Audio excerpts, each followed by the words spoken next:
আজকে আমার আলোচনার বিষয় পুরুষের বীর্য মেয়েরা খেতে পারবে কিনা এবং খেলে বাচ্চা গর্ভে আসবে কিনা।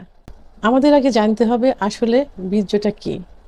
বীর্যটা হলো এক প্রকার জৈব তরল পদার্থ, যার মধ্যে অসংখ্য শুক্রাণু থাকে। যে শুক্রাণু সহবাসের সময় স্ত্রীর ডিম্বাণু এবং পুরুষের এই শুক্রাণু মিলিত হয়ে বাচ্চা উৎপাদন করে থাকে। তাই এটা এই বীর্যতে কি থাকে?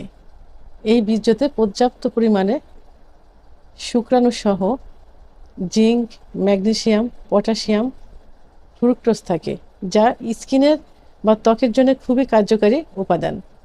পুরুষের বীর্যের যে পরিমাণ প্রোটিন থাকে, ডিমের সাদা অংশে সেই পরিমাণ প্রোটিন থাকে। তাই সুস্থ পুরুষের, অর্থাৎ যে পুরুষের শরীরে সিফিলিস, গনোরিয়া, এইডসের কোনো জীবাণু নেই, সেই পুরুষের বীর্য মহিলারা পান করলে কোনো ক্ষতি হয় না। কিন্তু যদি সিফিলিস, গনোরিয়া, এইডস থাকে, তাহলে পান করলে সেই মহিলার শরীরেও এই রোগগুলো জড়িয়ে যাবে। শুধুমাত্র মহিলারা পুরুষদের অর্থাৎ স্বামীদের, পার্টনারদের মন রক্ষার জন্য, তাদের ভালোবাসা বেশি করে দেওয়ার জন্য, আনন্দ দেওয়ার জন্য যৌন মিলনের সময় অতিরিক্ত এক্সাইটেড হয়ে এই কাজটা করে থাকে। অর্থাৎ তার পার্টনার বা তার স্বামীর বীর্য অনেক সময় মুখের ভিতর নিয়ে পান করে থাকে। এটা সাধারণত ভালোবাসার বহিঃপ্রকাশ স্বরূপ। তো বন্ধুরা, এখন কথা হলো যে এই যে পুরুষের বীর্য আসলে পান করা ঠিক না। এটা ইসলামিক শরিয়ত অনুযায়ীও ঠিক না। তবে অনেক মহিলারা শুধু যৌন মিলনের সময় স্বামীকে সুখ দেওয়ার জন্য এই কাজটা করে থাকে। আর পুরুষের বীর্য মহিলারা পান করলে যে বাচ্চা হবে, এই ধারণা একদম ভুল।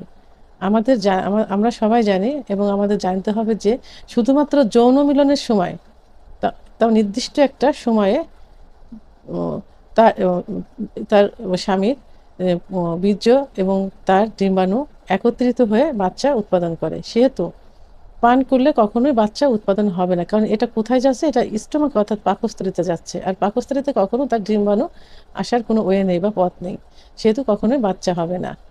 তো যেসব পুরুষ ভাইয়েরা আমাকে কমেন্টসের মাধ্যমে জানতে চেয়েছেন, সরাসরি চেম্বারে এসে জানতে চেয়েছেন, এবং সর্বোপরি যারা জানে না এবং একটা কৌতূহল থেকে থাকে, তাদের জন্য আমি বলবো যে স্বামীর বীর্য ইসলামিক আইন অনুযায়ী পান করা, খাওয়া ঠিক না।